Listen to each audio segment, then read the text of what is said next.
And without a doubt, the biggest issue that we have right now in Arizona when it comes to education is that we have a very difficult time recruiting and retaining teachers.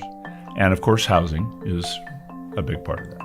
And so the uniqueness we have here in Prescott is it's a beautiful place, but it's really hard to recruit doctors and nurses here. And now you add on the housing crisis that we're having here in terms of the lack of affordable housing. People can't afford to live here. Even the rental properties, our folks are struggling to find available rentals and then affordable rentals. Yeah. And as we're building stuff, supply management is an issue, manpower for these large contracting companies is a big issue. But our biggest challenge is just trying to find staff. And associated with that, there's a housing component. Well, my job is to work with 25 school districts, 24 charter schools, and 17 libraries in Yavapai County. So our job really is to help provide a service to them. And when they identify issues for us, our goal is to enlighten the community about those issues and to try to find a solution. It is, without a doubt, the biggest issue that we're dealing with. And of course, housing is a big part of that. This is an issue that we've been spending a lot of time talking about. And most of the people who work for us grew up in this community, somewhere close to the community, or came up through a reserve rank.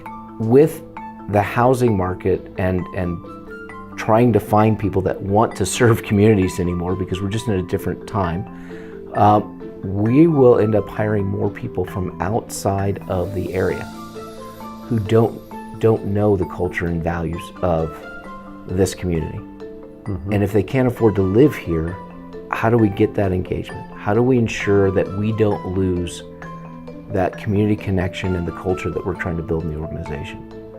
And the problem that's compounded, of course, is that it's true of all service industries just about. I mean, law enforcement, firefighters, healthcare. You know, starting firefighters, police officers, nurses, teachers. Police, fire, education, health. All those industries are impacted by this because we can't get people who can afford to live here. Therefore, they're not going to take the job.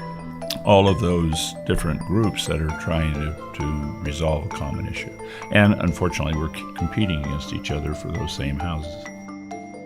Average house in the Tri-City area is $540,000. Average salary is about $76,000, $77,000. Okay, that doesn't add up. You have areas that are relatively close to us, for example, in the North Valley, in Deer Valley, and those kind of areas where they have overrides and that they're able to pay their teachers substantially more than we are. So it doesn't take those young teachers very long to realize that, 40 miles away or so, there's another place that we may be able to get a raise, and there's probably a much better likelihood that we're going to find housing. And they're in a hotel room for 2 weeks waiting to find something reasonable, and they can't. So they came to us and said, hey, we got to leave. I could go to Phoenix and find a place to live. Talk about the American dream, and you talk about the investors buying up all those starter homes. We're almost snatching that away from people. And we are. I mean, I'm all for free market. I'm all for capital investments and building things up. But when you're consciously and purposely degrading the American dream, that concerns me. When you say somebody can't afford a home, there's an image that comes in their mind, and everybody's is slightly different, but I don't think they visualize a firefighter. I don't think they visualize a nurse. Right. I don't think they visualize their favorite teacher that's teaching their kids. Yeah. I think they think it's somebody else that isn't important to their life, and it's not. I mean, it is even some doctors. Mm-hmm. There's family practice doctors that don't make what a heart surgeon makes, and they're struggling to find affordable housing in our community.